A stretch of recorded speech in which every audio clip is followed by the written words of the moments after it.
Halo semua, kami dari kelompok 12. Pada kesempatan kali ini, kita akan membahas tentang teknologi mobile yang berevolusi. Sebelum kita bahas, mari kita perkenalan dulu ya. Perkenalkan, nama saya Isayah Oldarik Setiawan dari kelas 12 Bahasa nomor urut 7. Halo, perkenalkan nama aku Erika Dipa Fredlina dari kelas 12 PS3 nomor presensi 16. Halo, perkenalkan, namaku Francisca Alvina Santoso dari kelas 12 MIPA 1 nomor absen 14. Halo, perkenalkan, namaku Jessica Triwana dari kelas 12 PS4 nomor absen 29. Sebelum kita bahas tentang tema kita kali ini, sebelumnya, seperti yang kita ketahui, bahwa perkembangan teknologi informasi dan komunikasi di Indonesia cukup berkembang, terutama tentang teknologi mobile. Sekarang kita bahas yuk. Perkembangan iptek di Indonesia semakin canggih ya, terutama teknologi informasi dan komunikasi. Salah satunya HP untuk bermain sosial media. Hah? Udah canggih? Emangnya perkembangan teknologi dulu dan sekarang kayak gimana? Iya, udah canggih. Zaman dulu kan teknologinya belum canggih. Masih menggunakan alat kentongan, surat, dan kurir untuk alat berkomunikasi. Zaman sekarang kan udah canggih. Kita bisa menggunakan HP untuk berkomunikasi dengan orang lain antar kota.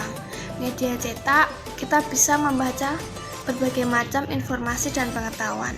Sedangkan internet, kita bisa membaca berita dan mengirimkan atau menerima email. Apa perkembangan teknologi informasi dan komunikasi terhadap HP zaman sekarang ada dampak positifnya? Tentu saja ada. Dampak positif dari perkembangan teknologi informasi dan komunikasi terhadap HP bisa melakukan komunikasi. Bahkan tidak hanya bisa melakukan pengiriman pesan telepon saja, tetapi sekarang juga bisa berkomunikasi melalui video call. Perkembangan teknologi informasi dan komunikasi, terutama pada sosial media, apa bisa membuat kecanduan bagi penggunanya? Itu juga termasuk dari dampak negatif perkembangan teknologi informasi dan komunikasi pada sosial media. Penggunaan teknologi informasi dan komunikasi pada sosial media zaman sekarang bisa bergantung pada teknologi tersebut, sehingga dapat membuang-buang waktu dan membuat seseorang menjadi lupa banyak hal yang lebih penting. Selain itu, apa dampak negatif lainnya?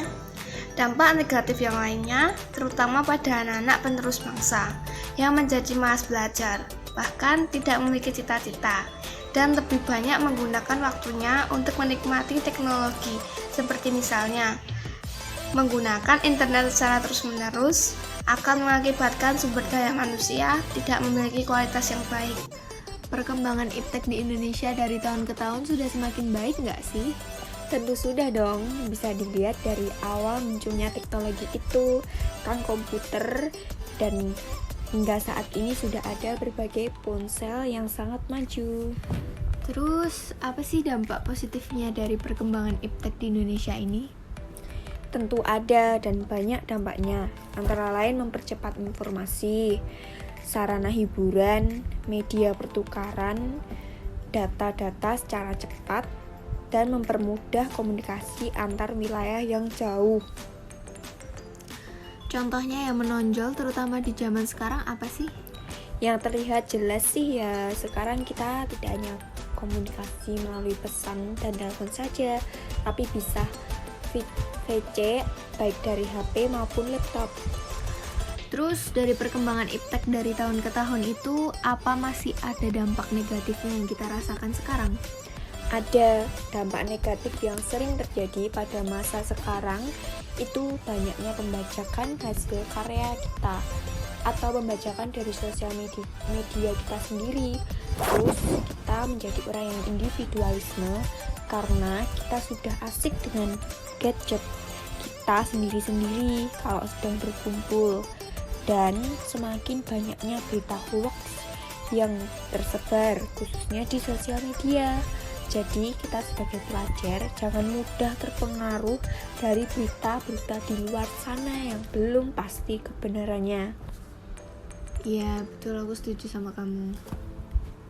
Perkembangan iptek di Indonesia ini sudah adil ya. Hah? Sudah adil bagaimana? Menurutku perkembangan iptek di Indonesia sudah baik kok. Menurutku sudah baik dan adil juga.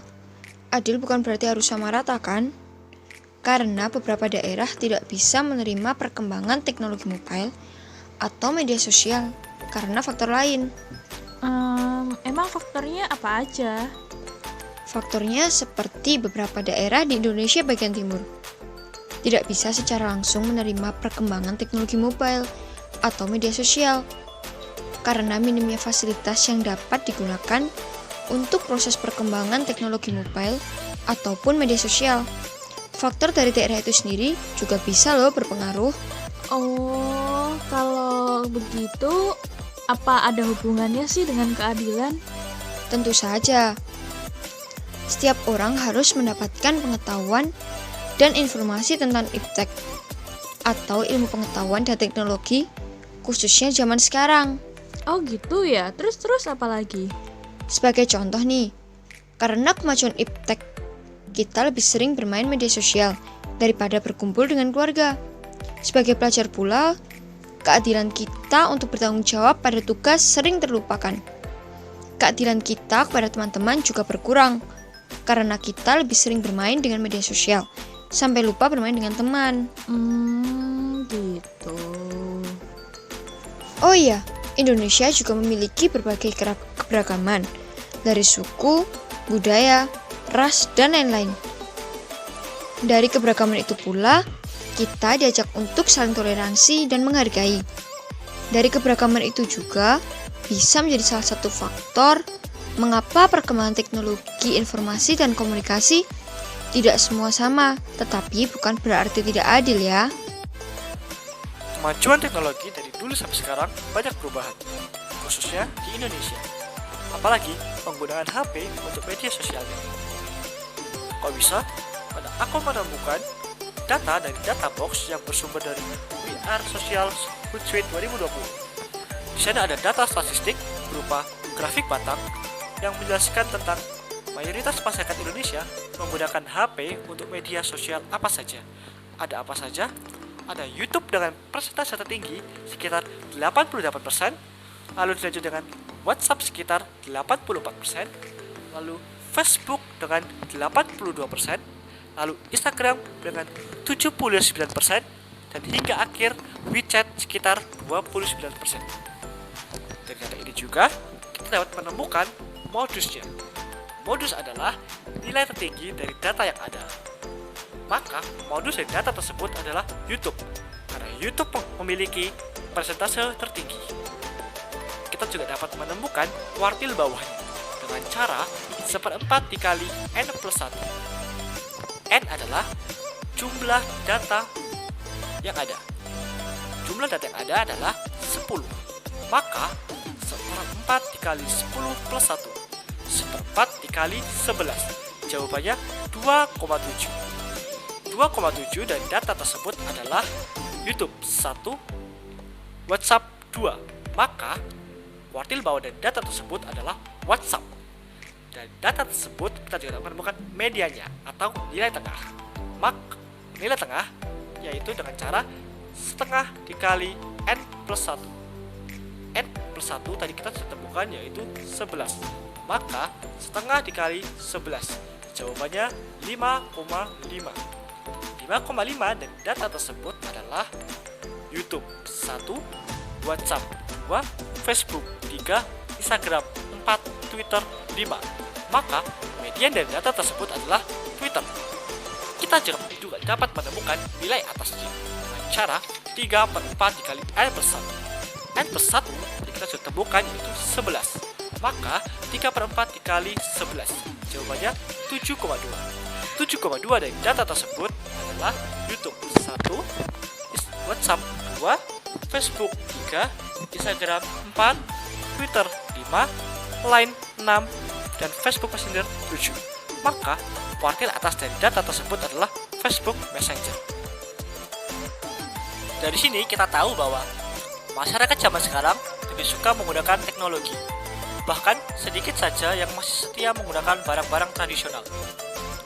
Kira-kira teknologi zaman sekarang ini memiliki keuntungan apa saja? Khususnya di teknologi mobile. Aku menemukan text discussion berbahasa Inggris tentang keuntungan dan kerugian teknologi mobile bahkan untuk bisnis dari Nibu Sinis Info. Karena menggunakan bahasa Inggris, maka aku akan menjelaskannya dengan bahasa Inggris. First, the advantage from mobile technology. 1. Make it easy for us to pay wisely. 2. Quality and flexibility in the service we offer to people. 3. Improve communication inside and outside the workplace. And there are many more, but there are definitely downside too. Second, the advantage from mobile technology is the cost of new technology. Sometimes breakdowns in technology and work. Good knowledge is needed because sometimes there is technology that is quite complicated to use. And the last one is requires good IT security to avoid being hacked by other people. Demikian akhir pembahasan produk kami dari kelompok 12. Semoga apa yang kita sampaikan bisa bermanfaat bagi kita semua. Terima kasih.